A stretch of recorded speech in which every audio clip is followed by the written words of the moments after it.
بسم اللہ الرحمن الرحیم۔ آج کی اس ویڈیو میں ہم آپ سے نماز تراویح کے بارے میں مفتی طارق مسعود کا بیان شیئر کرتے ہیں، تو چلیے یہ سنتے ہیں۔ یہ جو رمضان ہے اس کو قرآن کے ساتھ بہت مناسبت ہے، یہ ایک دوسرے کے دوست ہیں۔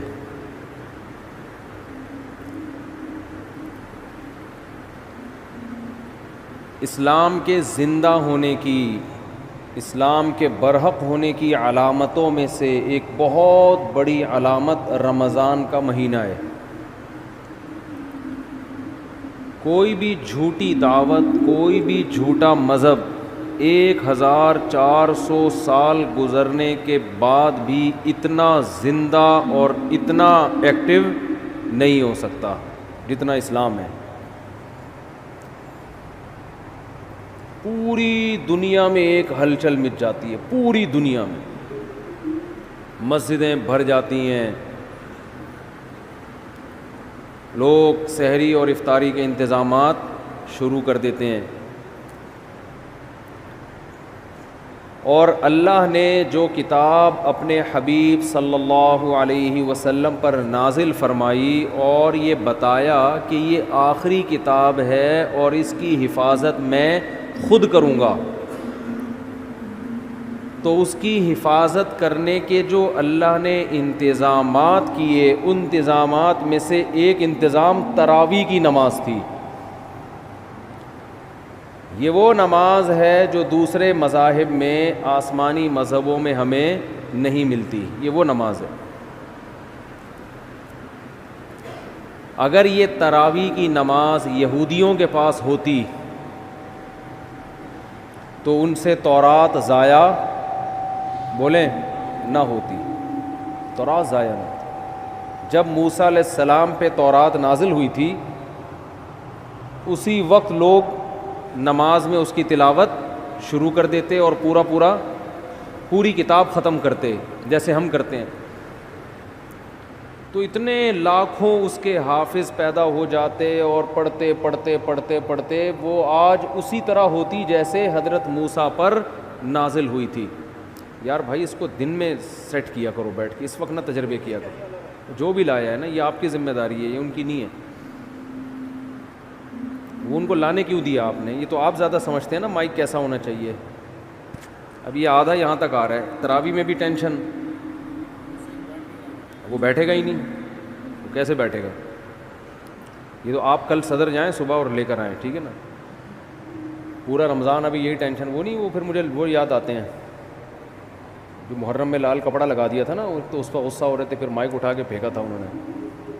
تو ایسا نہ ہو مجھے بھی ایسے ہی کوئی ٹینشن ہو جائے رمضان کے شروع میں ہی۔ تو اگر موسیٰ علیہ السلام کو تراویح ملتی رمضان کی، تو آج تورات ہمارے پاس اصل شکل میں موجود ہوتی۔ اگر عیسیٰ علیہ السلام کو یہ تراویح کی نماز ملتی تو آج انجیل اصل شکل میں موجود ہوتی۔ انجیل کے اتنے حافظ، موٹیویشن ملتی ہے نا۔ والدین جب اپنے بچوں کو دیکھتے ہیں کہ ہمارا بچہ نماز میں امامت کر رہا ہے اور الحمد سے لے کے والناس تک پورا قرآن سناتا ہے، تو ان کا ظرف بڑا ہو جاتا ہے، دل بڑا ہو جاتا ہے۔ دوسرے والدین بھی سوچتے ہیں کہ ہم نے بھی اپنے بچوں کو حفظ کرانا ہے، اس سے موٹیویشن ملتی ہے۔ اتنی موٹیویشن ملی کہ لاکھوں کروڑوں حافظ پیدا ہو گئے، ورنہ لوگ سب اپنے طور پہ قرآن پڑھتے، بہت ہی نیک لوگ حفظ کر لیتے، باقی لوگ کیوں حفظ کرتے بھائی؟ وہ کہتے کیا ضرورت ہے۔ مجھے اپنا بچپن یاد ہے، میں جب حافظوں کو تراویح میں پورا قرآن پڑھتے ہوئے دیکھتا تھا نماز میں، میرا بہت دل چاہتا تھا کہ کاش اللہ مجھے بھی یہ صلاحیت دے کہ میں بھی الحمد سے لے کے والناس تک مصلی پہ کھڑا ہو کر پورا قرآن پڑھوں۔ ایک دل میں جذبہ ہر سال جذبہ پیدا ہوتا تھا۔ اب بچپن میں تو ہم اسکول کالج میں پڑھے، ہمیں کہاں ٹائم ہی نہیں ملا، لیکن جب ادھر کو آئے نا تو پھر بڑی عمر میں میں نے حفظ کیا، اور بڑی تمنا تھی پڑھائی کے دوران حفظ کرتے کرتے بالآخر جب پہلی مرتبہ میں نے قرآن سنایا ہے تو پوری رات بیٹھ کے میں یاد کرتا تھا، پوری رات۔ بہت مشکل تھی نا، کچا تھا، سنایا صحیح تھا۔ جیسے مجھے یہ موٹیویشن ملی اور بھی مسلمانوں کو یہ موٹیویشن ملتی ہے۔ تو پچھلی کتابیں جو تھیں چونکہ ان شریعتوں کو اللہ نے ختم کرنا تھا، اللہ کو پتہ تھا کہ یہ ایک خاص وقت کے لوگوں کے لیے، زمانہ چینج ہوگا تو اس حساب سے اللہ کا جو آسمانی مذہب ہے اس کے احکام بھی آہستہ آہستہ چینج ہوں گے زمانے کے لحاظ سے۔ تو اس لیے اللہ کے علم میں یہ بات تھی کہ ایک آخری پیغمبر کو میں بھیجوں گا محمد صلی اللہ علیہ وسلم، اور انہیں جو شریعت دوں گا وہ قیامت تک کے لیے قابل قبول ہوگی، ایسی شریعت ہوگی، وہ ہمیشہ، وہ ہر دور میں ہر جگہ پہ چلے گی وہ۔ اب آپ دیکھ لیں پچھلی امتوں کو جو روزے دیے گئے وہ 24 گھنٹے کے روزے تھے۔ آج اگر ہمیں 24 گھنٹے کے روزے مل جاتے، پہلے ہی مارکیٹ سے روزے دار شارٹ ہوتے جا رہے ہیں اور مارکیٹ سے شارٹ، اور بہت سے لوگ جو گرمیوں میں 24 گھنٹے کے روزے رکھتے وہ 26ویں روزے پہ آ کے دنیا سے ہی شارٹ ہو جاتے ہیں، کیونکہ پہلے جیسی قوتیں نہیں ہیں۔ گرمیوں کے روزے کہاں 24 گھنٹے رکھ سکتا ہے آدمی، تو روزے میں اعتدال پیدا کر دی اللہ نے۔ آج جو ہم نے آیتیں پڑھی اس میں کُلُوا واشربوا حتی یتبین لکم الخیط الابیض من الخیط الاسود من الفجر، کہ کھاؤ اور پیو یہاں تک کہ فجر کا وقت ظاہر ہو جائے، فجر تک کھانے کی اجازت ہے تمہیں۔ تو یہ جو تراویح میں ہم قرآن پڑھتے ہیں نا، یہ رسول اللہ صلی اللہ علیہ وسلم نے شروع کیا، اللہ نے آپ پر وحی کی۔ ایک رات آپ صلی اللہ علیہ وسلم نکلے گھر سے، نبی صلی اللہ علیہ وسلم تہجد اپنے گھر پہ پڑھا کرتے تھے، مسجد میں جا کے نہیں پڑھتے تھے، حالانکہ گھر اور مسجد ساتھ ساتھ ملے ہوئے تھے، لیکن آپ صلی اللہ علیہ وسلم مسجد میں تشریف لے گئے۔ صحابہ کو اندازہ ہوا کہ جب نبی مسجد میں آ رہے ہیں اس کا مطلب سب کو دعوت دی جا رہی ہے کہ جماعت سے نماز ہوگی، یہ اس کی سائن اور اس کی علامت تھی، کیونکہ نوافل آپ صلی اللہ علیہ وسلم گھر میں اکیلے پڑھا کرتے تھے، اور تہجد میں کبھی کبھار 2-4 صحابہ ساتھ ہو گئے، زیادہ تعداد آپ کے ساتھ تہجد میں شریک نہیں ہوتی۔ اسی وجہ سے فقہاء نے لکھا ہے کہ نفل نمازوں میں 3-4 سے زیادہ افراد کی جماعت یہ شریعت میں پسندیدہ نہیں ہے۔ یہ اپنی طرف سے آپ نفل کی جماعتیں نہیں کر سکتے بڑی بڑی، کیونکہ نبی نے نہیں کی ہیں۔ اشراق کی نماز اکیلے پڑھی، اوابین اکیلے پڑھی ہے، لیکن رمضان میں آپ مسجد میں جب تشریف لائے تو صحابہ سمجھ گئے کہ یہ اپنی نماز نہیں ہوگی بلکہ اس میں ترغیب دی جا رہی ہے کہ جماعت ہوگی۔ صحابہ کی اتنی حرص، اتنے لوگ اکٹھے ہو گئے، 3 دن تک آپ آتے رہے، اتنا مجمع اکٹھا ہو گیا، کیونکہ نبی کے پیچھے کون نماز چھوڑے گا بھائی؟ کہ آپ صلی اللہ علیہ وسلم نے فرمایا مجھے خطرہ ہوا کہ یہ نماز تم پہ فرض نہ ہو جائے، تمہارے شوق کو دیکھتے ہوئے فرض ہو جائے گی تو مشکلات پیدا ہو جائیں گی، لہذا آپ نے ختم کر دی وہ۔ لیکن جو صحابہ جن میں تفقہ، جن میں بصیرت تھی، وہ سمجھ گئے کہ نبی چاہتے ہیں کہ یہ نماز لوگ پڑھیں، لیکن آپ اس کو 5 نمازوں کی طرح فرض کرنا نہیں چاہتے، لیکن چاہت ہے، ورنہ 3 دن بھی نہ پڑھتے نا۔ صحابہ نے دیکھ لیا کہ نبی کی یہ کیا ہے، بولو، چاہت۔ اس لیے نبی صلی اللہ علیہ وسلم کے دنیا سے جانے کے بعد جیسے ہی رمضان کا چاند نظر آتا صحابہ مسجدوں کا رخ کرتے، حالانکہ تہجد صحابہ گھر میں پڑھا کرتے تھے، مسجدوں میں نہیں پڑھا کرتے، اور تہجد میں بڑی بڑی جماعتیں نہیں ہوتی تھیں۔ صحابہ سمجھ گئے کہ یہ نبی کیا چاہتے ہیں، اس نماز کو امت میں رائج کرنا چاہتے ہیں. اس وقت صحابہ نے اس کو الگ سے کوئی نام نہیں دیا تھا, الگ سے کوئی نام نہیں دیا تھا, بس قیام اللیل رات کی نماز ہے, رمضان میں جماعت سے ہوگی. ایسی صحابہ کرام کی حرص تھی اس نماز میں, کیونکہ بدعت نہیں تھی, کیونکہ دیکھ چکے تھے نا, نبی کر چکے ہیں, کہ حضرت ابو بکر کے دور میں سب جماعتوں میں بٹے ہوئے ہوتے تھے. سارے صحابہ چونکہ حافظ نہیں تھے, حضرت ابو بکر, عمر, علی, عثمان, چاروں صحابہ رضی اللہ عنہم یہ حافظ تھے. ان کو مسجد میں جماعت سے پڑھنے کی ضرورت بولو نہیں تھی, کیونکہ تراویح کا بڑا مقصد ایک یہ ہے کہ جس کو قرآن یاد نہیں ہے وہ حافظ کے پیچھے قرآن سن کر اپنے قرآن کا دور مکمل کر لے. حضرت عمر یہ نماز گھر میں پڑھا کرتے تھے, اور علماء کہتے ہیں کہ جس کو قرآن یاد ہو اس کے لیے خود سے تراویح پڑھانا یہ کسی کے پیچھے پڑھنے سے بہتر ہے. سمجھ رہے ہیں کہ نہیں سمجھ رہے ہیں؟ نہیں یاری, میرا خیال ہے بات سمجھ میں, ابھی تو آپ کے اچھے بھی سمجھیں گے انشاءاللہ. آواز گونج تو نہیں رہی نا؟ گونج رہی ہے, بہت گونج رہی ہے یار, کچھ کرو یار, اللہ کا واسطہ, مجھے سمجھ میں نہیں آ رہی. رمضان آتے ہی ٹینشن اسٹارٹ. تو جو حافظ ہے نا, حافظ جو خود پورا قرآن پڑھ سکتا ہے, اسے چاہیے اپنی الگ جماعت کرائے, الگ جماعت, تاکہ اس کا قرآن کیا ہو جائے, پورا ریپیٹ ہو جائے. جو حافظ نہیں ہے وہ حافظ کے پیچھے پڑھیں. صحابہ یہی کیا کرتے تھے.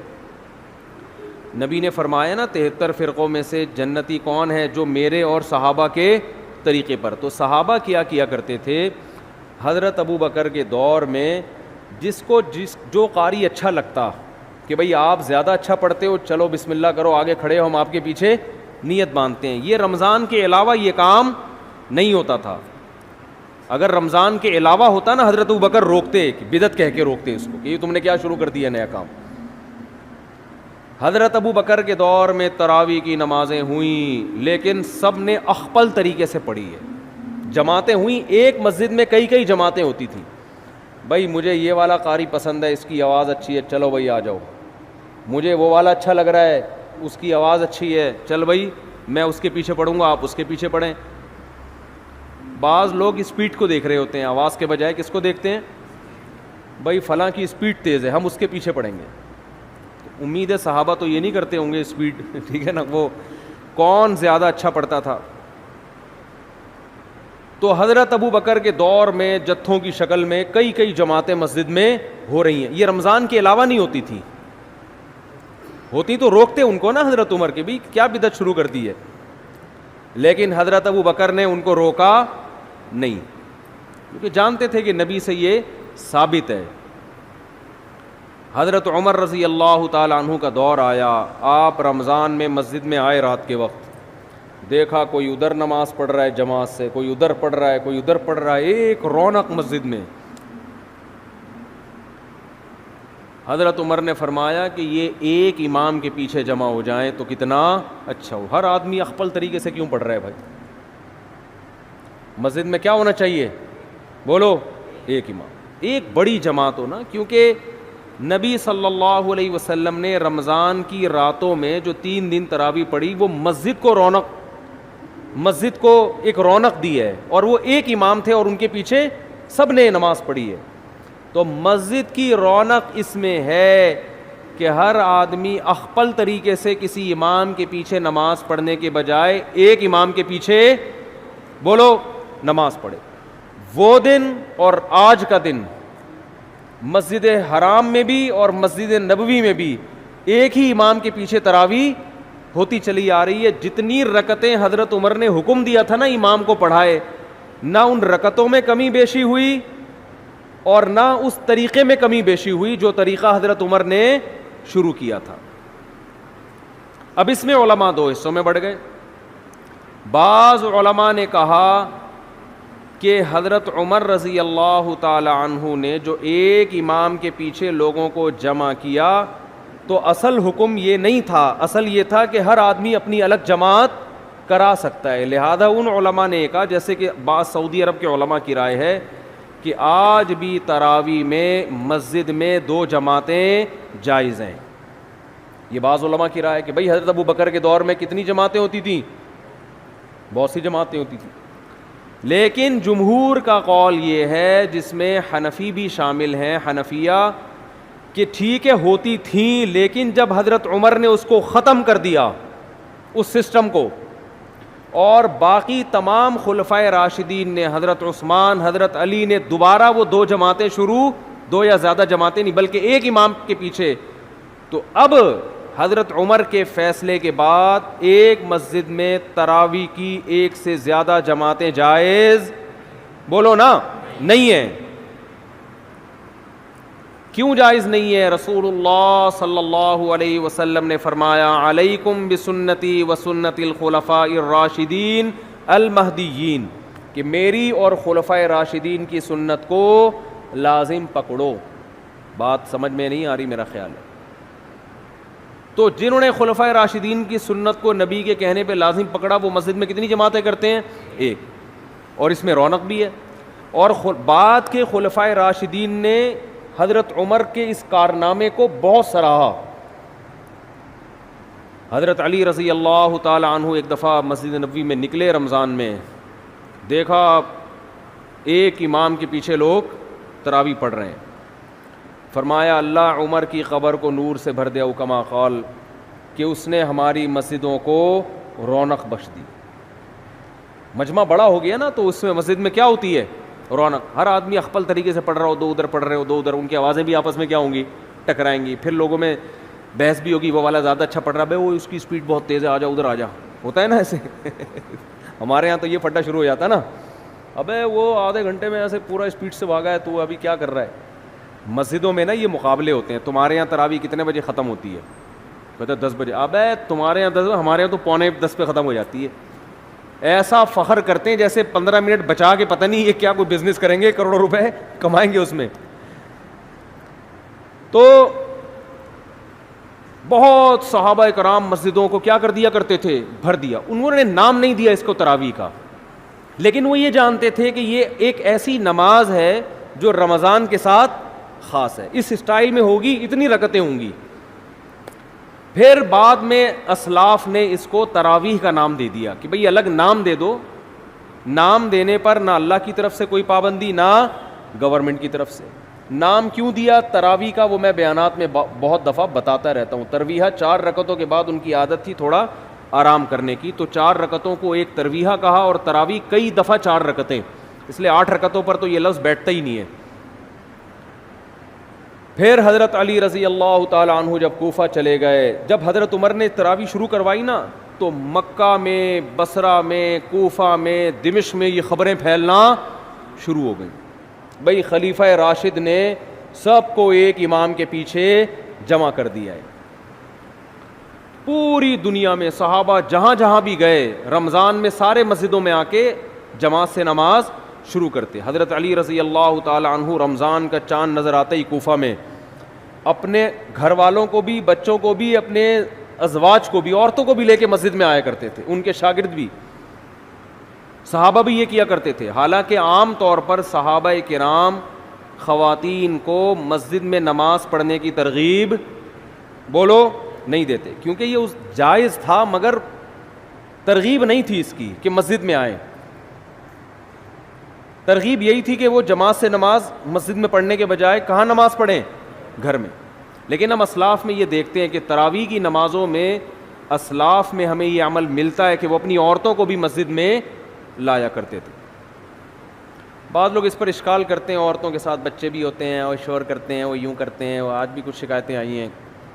انتظامیہ کا جو بھی فیصلہ ہوگا وہ آپ کو کل سنا دیا جائے گا کہ خواتین کو لانے کی یہاں اجازت ہے یا نہیں ہے. وہ انتظامیہ کے کندھے پہ رکھ کے میں بندوق چلاؤں گا. ان کا کہنا یہ ہے کہ بھئی وہ عورتوں کے ساتھ بچے آتے ہیں, شور کرتے ہیں, تو لہذا وہ کل نہ آئیں خواتین. ہمارے یہاں تو آج تراویح میں آئی ہیں نا, تو کل سے نہ آئیں. انتظامیہ کا یہ قول ہے, ٹھیک ہے نا. تو مجھ سے مشورہ نہیں لیا, میں اپنا مشورہ دے دیتا, میں اپنی رائے تھوپتا نہیں. میں مشورہ یہ دیتا کہ نبی صلی اللہ علیہ وسلم کے دور میں جو خواتین مسجد میں نماز پڑھنے آتی تھیں تو بچے بھی گود میں ہوتے تھے, وہ روتے بھی تھے, اور آپ صلی اللہ علیہ وسلم ان بچوں کی وجہ سے ان خواتین کو ڈانٹ کے بھگاتے نہیں تھے، بلکہ ان بچوں کی رعایت میں نماز مختصر کر دیتے تھے تاکہ ماں کو تکلیف نہ ہو، کیونکہ عورت اور بچہ یہ ساتھ ساتھ ہیں. اب ان کو آپ یا تو بالکل محروم کر دو یا ان کو یہ کہو کہ بچے پیدا کرنا چھوڑ دیں تاکہ عبادت آرام سے ہو سکے. اسلام یہ کہتا ہے بھئی عبادت بھی ہوگی اور گود میں بچہ بھی ہوگا، مردوں نے برداشت کرنا ہے. نہیں آ رہی بات میرا خیال. آپ بھی کسی کے بچے تھے کہ نہیں تھے؟ آپ کو بھی تو آپ کی اماں نے برداشت کیا کہ نہیں کیا گودوں میں اٹھا اٹھا کے؟ اس وقت آپ کی اماں عیدی سینٹر میں جمع کرا کے آتی، کم بخت نہ تراویح پڑھنے دیتا ہے ٹھیک ہے نا، نہ کچھ کام کرنے دیتا ہے. جیسے آپ کی اماں آپ کو گود میں اٹھا کے آتی ہوگی، نماز پڑھتی ہوگی، آپ روتے تھے، تو علماء نے کبھی آپ کی اماں کو یہ فتویٰ نہیں دیا ہوگا یہ جو وسیم تم نے گود میں اٹھایا ہوا ہے اس کو عیدی سینٹر میں جمع کرا دو. سب نے یہی فتویٰ دیا کہ اسی کو گود میں لے کے نماز آپ نے پڑھنی ہے، یہ روئے گا تو ہم آپ کی رعایت کریں گے. بہرحال جو بھی فیصلہ ہوگا وہ بتا دیا جائے گا، کیونکہ یہ ایک اختلافی مسئلہ بھی ہے خواتین کا مسجد میں آنا نہ آنا. میری اپنی ذاتی ایک رائے ہے، وہ تفرد ہے میرا، فیصلہ وہی ہوگا جو ہوگا فیصلہ. تو حضرت عمر رضی اللہ تعالی عنہ نے جو شروع کیا، مسجدیں کو رونق بخش دی، اور حضرت نبی صلی اللہ علیہ وسلم حضرت جبریل کے ساتھ تراویح میں جبریل کے ساتھ رمضان میں قرآن کا دور کیا کرتے تھے تاکہ قرآن آپ کو یاد رہے. تو اس لیے علماء نے لکھا ہے کہ رمضان میں تراویح پڑھنا الگ سنت ہے اور قرآن کا دور مکمل کرنا بولیں یہ الگ سنت ہے. یہ بھی اس کی اصل بھی نبی سے ثابت ہے، یہ بھی نبی سے ثابت ہے. اس کا نتیجہ کیا نکلا؟ الحمد سے لے کے والناس تک اتنے لاکھوں کروڑوں 1400 سال میں حافظ پیدا ہو گئے کہ قرآن کے ضائع ہونے کا امکان اسباب کی دنیا میں بھی ختم ہو گیا. اتنا پڑھا جا رہا ہے، اتنا پڑھا جا رہا ہے. آج دیکھو، کل بلکہ جیسے ہی چاند نظر آیا ہوگا پوری دنیا میں مسجدیں آباد ہوئیں کہ نہیں ہوئی، حرم میں، اور پوری دنیا میں قرآن پڑھنا شروع. دنیا میں کوئی کتاب ایسی ہے جس کو اللہ نے اتنی عزت دی؟ ایک تو میرا مائک صحیح نہیں ہے، مجھے آج بولنے میں بڑی تکلیف ہو رہی ہے. کل تک صحیح نہیں ہوا تو آپ خراب ہو جاؤ گے، یہ بتا دو. کل تک اگر مائک صحیح نہیں ہوا تو مائک ٹھیک ہو یا نہ ہو یہ خراب ہو جائیں گے، آپ نوٹ کر لیں، ٹھیک ہے نا. تو جب چیخنا پڑتا ہے نا تو میرے پھر دماغ پہ زور نہیں ہوتا کہ کیا بولنا ہے، پھر گلے پہ زیادہ زور ہوتا ہے. جب انسان کمفرٹ ہو کے بات کرتا ہے نا تو اس کے دل میں نکات بھی آتے ہیں، زبان بھی کھلتی ہے، علمی باتیں بھی ہوتی ہیں، نصیحت کی باتیں بھی ہوتی ہیں. اور آواز ہی نہ آ رہی ہو، چیخنے پہ زیادہ زور لگا ہوا ہو تو ساری انرجی تو چیخنے پہ خرچ ہو گئی نا، سوچنے پہ تو خرچ ہی نہیں ہو رہی. تو بغیر سوچے جب کوئی بولے گا ڈھنگ کی بات کرے گا، وہ کہاں کرے گا ڈھنگ کی بات؟ تو ابھی میں بغیر سوچے بول رہا ہوں، خیر پھر بھی کوشش کر رہا ہوں سوچ کے بولوں. تو بات آج تھوڑا مختصر بیان کر لیتے ہیں. تو یہ دنیا کی واحد کتاب ہے جسے اللہ نے اتنی عزت دی ہے، اتنی عزت دی ہے کہ آج بھی دنیا میں کسی کتاب کو اس کا 1000واں حصہ بھی عزت نہیں ملی، 1000واں حصہ بھی. آج اگر کوئی غیر مسلم پوچھتا ہے کہ تمہارے پاس کیا دلیل ہے کہ یہ اللہ کا کلام ہے، ہم اسے کہتے ہیں بتاؤ. قرآن مجید کی جو عربی ہے نا، یہ 1400 سال پرانی زبان ہے. اللہ نے اس قرآن کی حفاظت کے لیے صرف حافظوں کو پیدا نہیں کیا بلکہ اس زبان کو محفوظ کر دیا جس زبان میں یہ قرآن نازل ہوا ہے. آج سے 1400 سال پہلے کی کوئی زبان اب محفوظ نہیں ہے، اور عربی اتنی زبردست محفوظ ہے کہ جو الفاظ صحابہ، تابعین اور عرب کے نبی سے 40 سال پہلے کی عربی میں جو الفاظ استعمال ہوتے تھے نا، وہی الفاظ آج عربی زبان میں، وہی اردو زبان میں، بہت سے ان میں سے فارسی زبان میں، بہت سے انگریزی میں استعمال ہو رہے ہیں. اب دنیا کی واحد زبان ہے جو دوسرے زبانوں سے الفاظ لینے کے بجائے اپنے الفاظ دوسری زبانوں کو ادھار دے رہی ہے، وہی الفاظ استعمال ہو رہے ہیں. 1400 سال پہلے، بلکہ اس سے بھی پہلے، عربی میں پانی کو ماء کہا جاتا تھا. آج بھی کیا کہا جاتا ہے؟ ماء. ڈاکٹر محمود غازی جو ہے نا، ایک بہت بڑے اسکالر گزرے ہیں، بڑے خاندانی اسکالر، اللہ ان کی قبر کو نور سے بھر دے، بڑا تحقیقی کام کیا انہوں نے لکھا کہ ایک عجیب بات لکھی کہ دیکھو نبی صلی اللہ علیہ وسلم کے والد اگر زندہ ہو کے آج آ جائیں، 1400 سال پرانا کوئی انسان اگر آج زندہ ہو کے آ جائے جو عربی کے علاوہ ہو، وہ ہم سے بات کرے کسی سے بھی، سمجھ میں آئے گا کیا کہہ رہا ہے؟ بڑے بڑے مورخین بیٹھ جائیں گے، عجائب گھر سے لوگوں کو نکلوانا پڑے گا زندہ کر کے نا کہ یار اس کو سمجھو بول کیا رہا ہے یہ. لیکن انہوں نے کہا کہ رسول اللہ صلی اللہ علیہ وسلم کے والد اگر آج زندہ ہو کے آ جائیں، حضرت عبداللہ، اور آج وہ ہم سے ہم کلام ہوں، کوئی بھی بات کریں، دنیا کے 20 ملک کے کروڑوں عوام اس کو سمجھے گی. ایک ملک نہیں، 20 کے قریب ملک ہیں جن کی زبان عربی ہے، وہ 20 ملک کے لوگ ان کی زبان سمجھیں گے، پورا ایک ایک لفظ سمجھیں گے یہ کیا کہہ رہے ہیں، ایک ایک لفظ سمجھیں گے.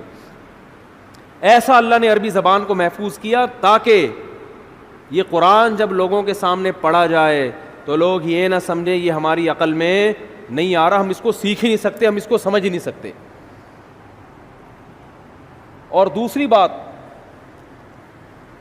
کہ عربی زبان میں بھی مشکل زبان بھی ہے، آسان زبان بھی ہے، لیکن قرآن کی زبان اللہ نے بے انتہا آسان بنائی ہے. میں عجیب بات آپ کو بتاؤں، ہم جب مدرسوں میں عربی گرامر سیکھتے ہیں نا، عربی زبان سیکھتے ہیں، بس آگے عربی میں ہوتا ہے، تو عربی زبان سیکھنے کے بعد سب سے پہلے جو کتاب ہمیں سمجھ میں آتی ہے وہ قرآن. حدیث تھوڑی اور مشکل، اور فقہ کی کتابیں اور مشکل، عربی ادب اور مشکل. یعنی آپ اگر کوئی زبان سیکھیں نا تو بہت آسان کتابیں آپ کی سمجھ میں سب سے پہلے آئیں گی نا. ارے آپ نے انگلش سیکھی، ابھی تازہ سیکھی ہے، تو انگلش کی جو پہلی کتاب ہے وہ تو سمجھ میں آئے گی، دوسری جماعت کی کتاب آسانی سے سمجھ میں نہیں آئے گی، کیونکہ آپ نے جمعہ 8 دن تو ابھی انگلش سیکھی ہے آپ نے. تو سب سے آسان کتاب سمجھ میں آ جائے گی آپ کے. تو قرآن اتنی آسان عربی ہے قرآن مجید کی کہ عربی سیکھنے والا طالب علم سب سے پہلے کون سی چیز سیکھتا ہے، کون سی کتاب سمجھتا ہے؟ قرآن مجید. کتنا آسان. الحمد للہ رب العالمین، تمام تعریفیں اس اللہ کے لیے جو تمام جہانوں کا پالنے والا رب. یہ سارے الفاظ اردو میں یوز ہو رہے ہیں. حمد و ثنا ہے کہ نہیں ہے؟ للہ، اللہ کو بولتے ہیں. رب العالمین، رب عالمین کا معنی سارے جہاں.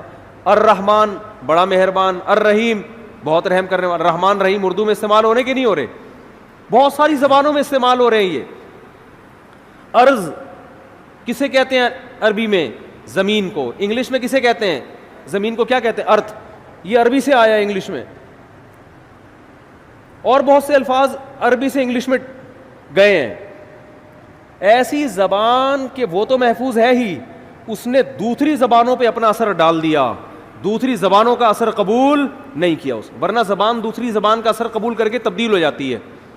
ایسی خاندانی زبان اللہ نے بنایا عربی کو، قرآن کی وجہ سے محفوظ کیا.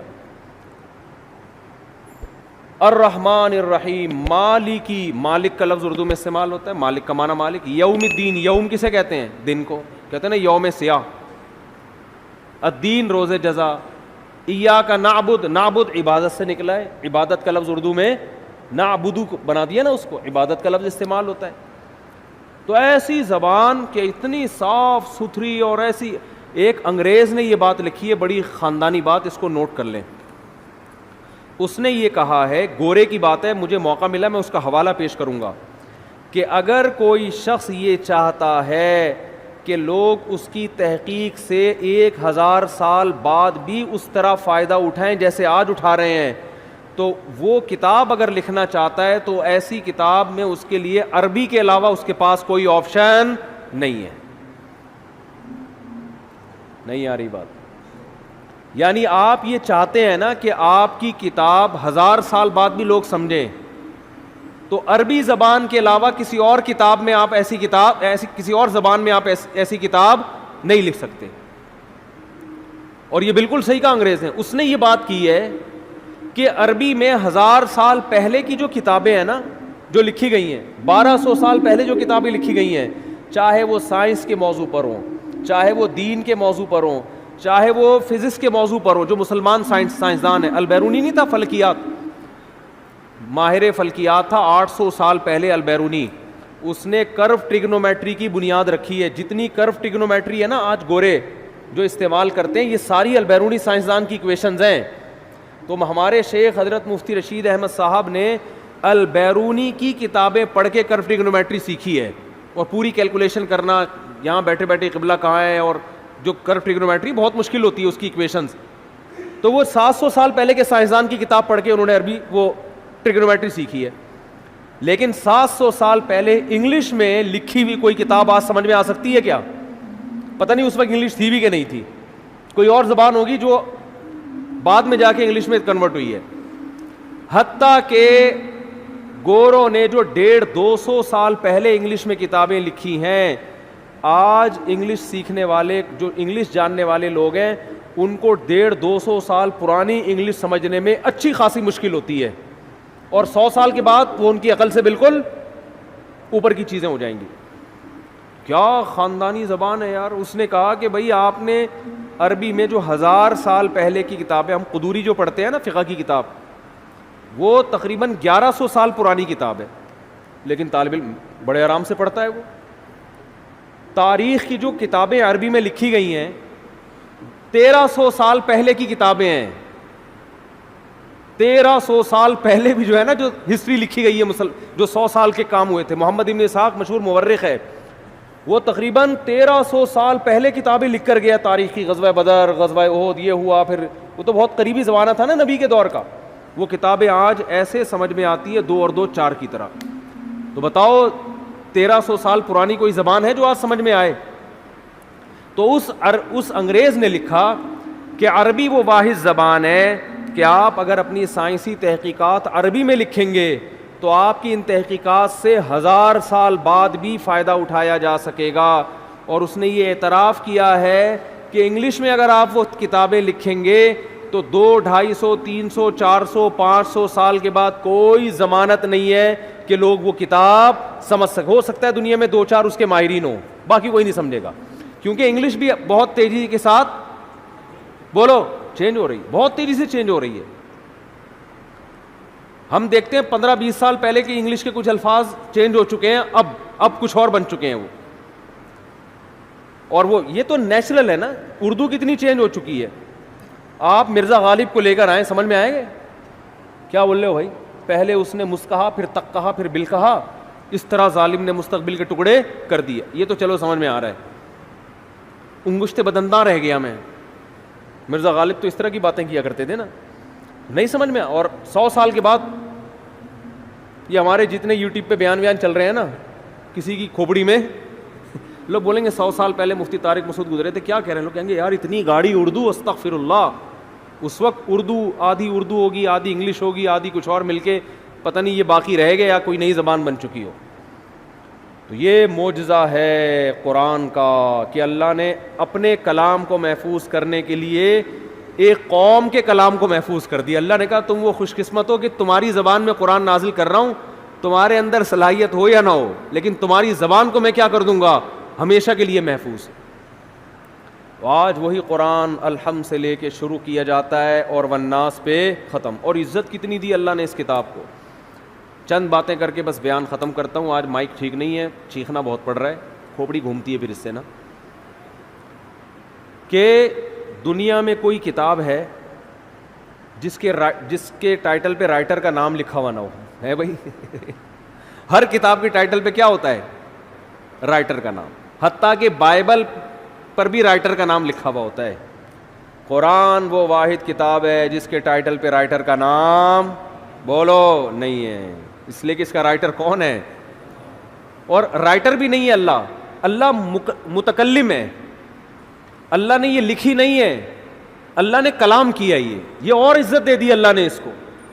کلام کیا, جبریل سے کلام کیا, اور جبریل کے ذریعے اپنا کلام نبی کے قلب پہ نازل کیا. ایسا اللہ جب کلام کرتا تھا نا ہمارے نبی صلی اللہ علیہ وسلم کے قلب پہ, اس کلام کو جو اللہ کی ذات سے نکلا ہوا کلام, اس کو جب ہمارے نبی کے دل پہ نازل کرتا تھا, آپ صلی اللہ علیہ وسلم کو شدید سردی میں سخت ترین پسینہ آتا تھا. آج جو ہم نے آیت پڑھی ہے نا کہ کلوا واشربوا حتی یتبین لکم الخیط الابیض من الخیط الاسود من الفجر.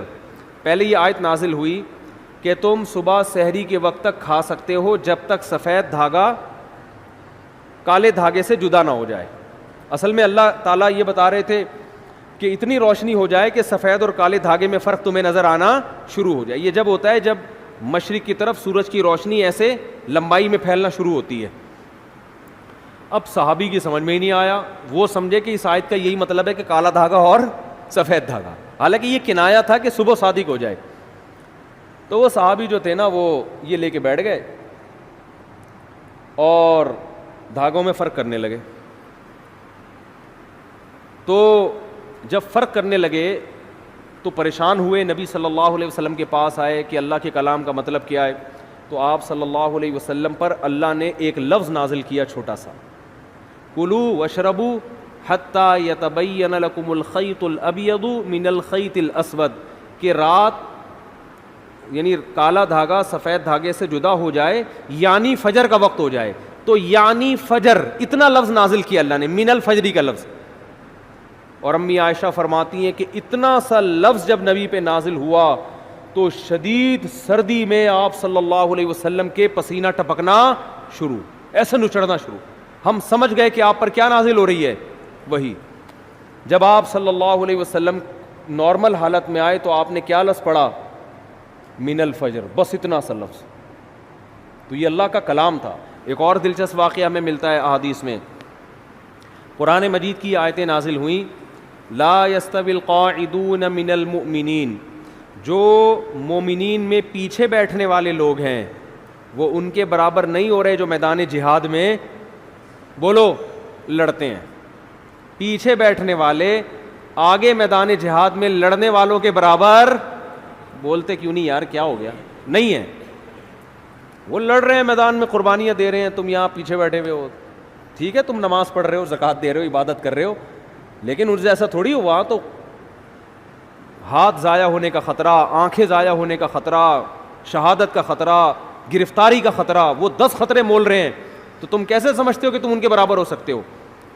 اب بعض صحابہ معذور تھے, ان کا جذبہ تھا میدان جہاد میں لڑنے کا, لیکن معذوری کی وجہ سے ان کو نبی جانے کی پرمیشن نہیں دیتے.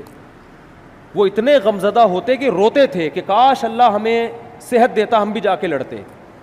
اب جب یہ آیتیں نازل ہوئیں تو ان کا دل تو اور بیٹھ گیا کہ بھئی ہمارا تو بالکل انہی کی طرح لڑنے کا جذبہ ہے, ہمارے بازوؤں میں طاقت نہیں, ہمارے کوئی نابینا تھے, کوئی بیچارے معذور تھے پاؤں سے, کوئی اپاہج تھے, تو ہمیں تو نبی روکتے ہیں, ورنہ ہمارا تو جذبہ ہے. اور اللہ نے کہا کہ تم ان کے برابر نہیں ہو سکتے, جبکہ ہم تو روتے ہیں یہاں بیٹھ کے, کاش ہمیں بھی وہاں جانے کا موقع ملتا. تو جب یہ نبی صلی اللہ علیہ وسلم کے سامنے صحابہ نے اشکال کیا نا, تو ایک صحابی فرماتے ہیں کہ آپ صلی اللہ علیہ وسلم کی ران مبارک میری ران پر تھی, ران مبارک میری ران پر تھی. تو کہتے ہیں کہ میں نے دیکھا نبی پر وحی کے آثار ظاہر ہونا شروع. صحابہ گئے نبی کی خدمت میں, یا رسول اللہ ہم تو معذور ہیں, اور اللہ کہہ رہے لا یستوی القاعدون من المؤمنین والمجاہدون فی سبیل اللہ, پیچھے بیٹھنے والے اللہ کی راہ میں جہاد کرنے والوں کے برابر نہیں ہیں. تو ہم تو شوق سے تھوڑی پیچھے بیٹھے ہیں. تو صحابی کہتے ہیں کہ نبی صلی اللہ علیہ وسلم کی ران مبارک کو میں نے دیکھا, اتنی وزنی ہو گئی کہ مجھے لگا کہ میری ٹانگ چٹخ کے پچک جائے گی, ہڈی ٹوٹ جائے گی اس کی, اتنی بھاری ران ہو گئی آپ صلی اللہ علیہ وسلم کی. اور آپ پر ایسے کپ کپی کے آثار, تھوڑی دیر میں آپ صلی اللہ علیہ وسلم کا جسم ہلکا ہو گیا, اور آپ نے ایک لفظ کی تلاوت کی, غیر اولی الضرر, بشرطے کہ ان کو کوئی مجبوری, بولو نا یار, یہ اردو میں تو بڑا لمبا لفظ ہو گیا, بشرطے کہ ان کو کوئی مجبوری نہ ہو. آواز نہیں آ رہی مجھے, کون سا جا رہی ہے میری آواز, میرا بھی کھوپڑی خراب ہو رہی ہے, آواز نہیں آ رہی ان کو, تصویر پہ گزارا کریں. تو غیر اولی الضرر, بشرطے کہ ان کو ضرر نہ ہو. اردو میں تو یہ لفظ بہت لمبا ہے, عربی میں غیر اولی الضرر, بس اتنا سا لفظ نازل ہوا ہے اللہ کی طرف سے, اور صحابی کہتے ہیں اتنا جسم بوجھل ہو گیا کہ میری ٹانگ مجھے قریب تھا کہ ٹوٹ کے چٹک کے پچک جائے گی وہ. اور ایسے آپ صلی اللہ علیہ وسلم کے پسینہ نچڑنے لگا جہاں پہ.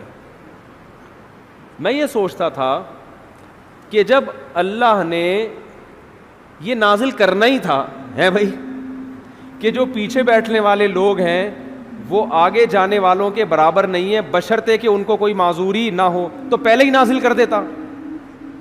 کیا ہو گیا بھائی, کیا ہو گیا یار, تاکہ صحابہ کو اشکال ہی نہ ہوتا. صحابی نے آ کے اشکال کیا کہ ہم تو عذر سے بیٹھے ہوئے ہیں, تو ہم بھی ان کے برابر نہیں ہیں جو آگے لڑ رہے ہیں. پھر اشکال کیا, پھر اللہ نے کیا دیا, جواب دیا. تو اس کی ضرورت کیا تھی؟ اللہ کو تو پتا تھا کہ ان کے دل میں اشکال پیدا ہوگا, تو اللہ اشکال کرنے سے پہلے ہی پوری آیت نازل کر دیتے نا. پہلے آدھی نازل کی, پھر اس میں ایک جوڑ دیا, ایک اس میں جو ہے نا گویا کہ ایک پیون لگایا گیا ہے. تو اصل میں یہ حکمت تھی قرآن کی حقانیت, قرآن کی حقانیت کہ نبی اپنی طرف سے ایک لفظ کا بھی اس میں اضافہ نہیں کر سکتے, ورنہ نبی اس کی تشریح کر دیتے نا کہ بھائی تم جو میرے پاس آئے ہو اور یہ پوچھ رہے ہو کہ پیچھے بیٹھنے والے آگے بیٹھنے والوں کے برابر نہیں ہیں, تو میں نے اللہ سے پوچھا, اللہ نے مجھے بتا دیا ہے. میرا وہی تو ویسے بھی آتی تھی نا جس کو حدیث کہا جاتا ہے, یہ بھی تو اللہ سے پوچھ کے ہی باتیں کرتے تھے آپ صلی اللہ علیہ وسلم. تو میں نے اللہ سے پوچھا, اللہ نے بتایا کہ اس میں خود بخود یہ شرط لگی ہوئی ہے کہ بشرطے کہ کوئی عذر نہ ہو, یہ بتا دیتے. لیکن نہیں, اللہ نے یہ ثابت کرنا تھا کہ اس میں نبی اپنی طرف سے کوئی ایڈیشن بولو نہیں کر سکتے, اور صحابہ کو یہ بھی دکھانا تھا کہ یہ نبی کے اپنے الفاظ نہیں ہیں, یہ آسمان سے نازل ہوئے ہیں. اپنے الفاظ میں انسان کی یہ کیفیت نہیں ہوتی, یہ واقعی من جانب اللہ الفاظ نازل ہو رہے ہیں کہ ایک لفظ نے اتنا بوجھل بنا دیا کہ آج تم نے اپنی آنکھوں سے دیکھ لیا کہ تمہاری ٹانگ ٹوٹ کے ہلاک ہونے والی تھی. اس کا مطلب یہ ایک لفظ کا بوجھ ہے جو اللہ کی ذات سے نکلا اور پیغمبر کے قلب پہ نازل ہوا, تاکہ صحابہ کو اور اطمینان ہو جائے کہ یہ ان کا کلام نہیں ہے. اپنے کلام کے وقت یہ کیفیت تھوڑی ہوتی ہے انسان کی. تو ایسا اللہ نے حفاظت کا وعدہ کیا, اور کیسی عزت دی اللہ نے. کتاب پہ ٹائٹل پہ مؤلف کا نام بولو نہیں, تعارف کیا ہو رہا ہے. کتاب میں انٹروڈکشن ہوتا ہے نا شروع میں, یہ کتاب فلاں سن میں لکھی گئی ہے, ایک حادثہ ہوا تھا اس کے نتیجے میں ہم نے یہ لکھی. قرآن اپنے آپ کو انٹروڈیوس کیا کرواتا ہے, ذالک الکتاب, اے لوگو یہ کتاب ہے. کیا انداز ہے نا کتاب شروع ہونے کا, اے لوگو یہ کتاب, لا ریب فیہ, اس میں کوئی شک نہیں ہے کہ یہ کس کی طرف سے ہے, اللہ کی طرف سے. اے اللہ یہ لکھی کیوں گئی ہے, یہ نازل کیوں کی گئی ہے, ہدن, یہ تمہیں گائیڈ کرے گی صحیح کیا ہے اور بولو غلط کیا. یعنی پہلے جملے میں ہی بتا دیا کہ اس جیسی دنیا میں کوئی کتاب ہے نہیں, کیونکہ گائیڈنس قرآن کے علاوہ کوئی کتاب کرتی نہیں ہے. آپ کہو یار بہت ساری کتابیں گائیڈ کرتی ہیں, فزکس کی کتابیں ہمیں بتاتی ہیں کہ کتنے کلومیٹر فی گھنٹہ کی رفتار سے اگر کتا آپ کے پیچھے دوڑے گا تو کتنی دیر میں آپ کو پکڑ لے گا. یہی ہوتا ہے نا, اتنی کلومیٹر سے آپ دوڑو گے تو اتنی دور میں وہاں پہنچ جاؤ گے, یہ ہو جائے گا وغیرہ وغیرہ. تو وہ تو بہت زبردست گائیڈ کرتی ہیں.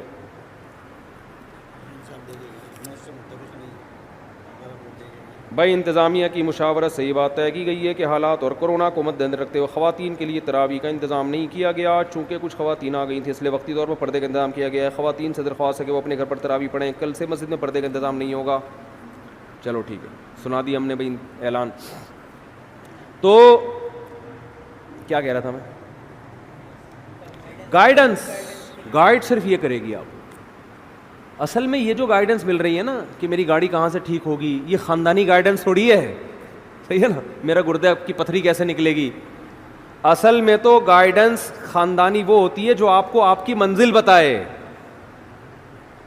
دیکھو آپ سفر میں راستہ بھول گئے کہ جانا کہاں ہے, تو بہت سے لوگ آپ کو گائیڈ کرتے ہیں, کچھ آپ کو بتاتے ہیں واش روم کہاں ملے گا آپ کو تاکہ آپ کا پیٹ کیا ہو جائے, تھوڑا ہلکا ہو جائے. گائیڈ تو وہ بھی کر رہا ہے, اس کو آپ اتنی ویلیو نہیں دیں گے. ایک یہ بھی گائیڈ کرے گا یار ادھر ہوٹل ہے وہاں کھانا کھا لینا, لیکن آپ کو جو اصل گائیڈنس چاہیے وہ کیا, کہ میری منزل کہاں ہے, مجھے جانا کہاں ہے. ان چیزوں میں آپ دوسرے درجے میں دلچسپی لوگے. پہلے آپ اس فکر میں لگے رہو گے کہ مجھے منزل کا پتہ چل جائے, میں نے جانا کہاں ہے. مثال کے طور پر آپ جا رہے ہو پشاور کی طرف, راستہ بھول گئے, اب آپ سب سے زیادہ فکر اس کی نہیں کرو گے کہ واش روم کہاں ہے, ہوٹل کہاں ہے, پانی کہاں سے ملے گا, چائے کا گٹکا کہاں سے ملے گا, نسوار کی دکانیں کہاں آئیں گی, گٹکے کی کہاں آئیں گی. سب سے پہلے کھوپڑی میں مسلط ہوگا آپ کے بھائی جان پشاور کا راستہ یہ ہے بھی کہ نہیں ہے.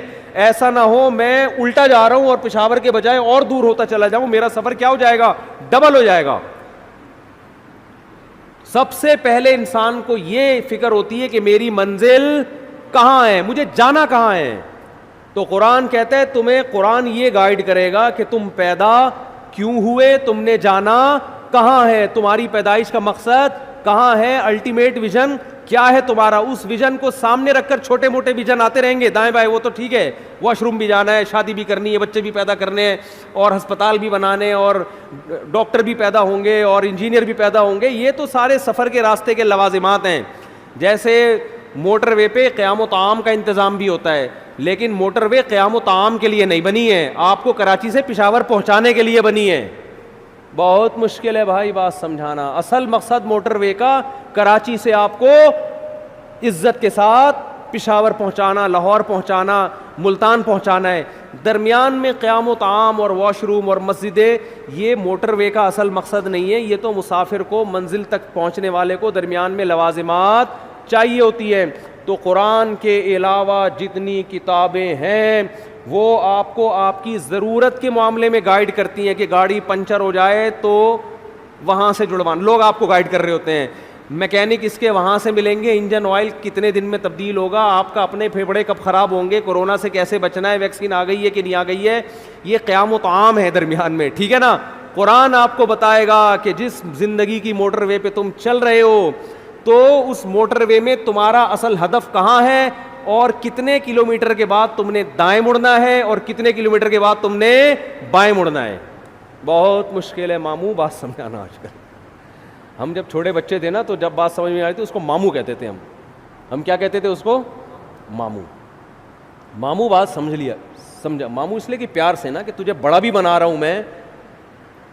بڑا ماموں بڑے ہوتے ہیں نا, اور ننیال کا رشتہ ذرا محبت والا ہوتا ہے, چاچو تھوڑے سے سخت ہوتے ہیں نا, ددیال والا ہوگا. تو ماموں کا مطلب ہوتا ہے کہ اب تمیز سے بات انشاءاللہ سمجھ میں آئے گی. تو قرآن نے انٹروڈکشن کروایا, ہدن, یہ کیا ہے, یہ گائیڈنس.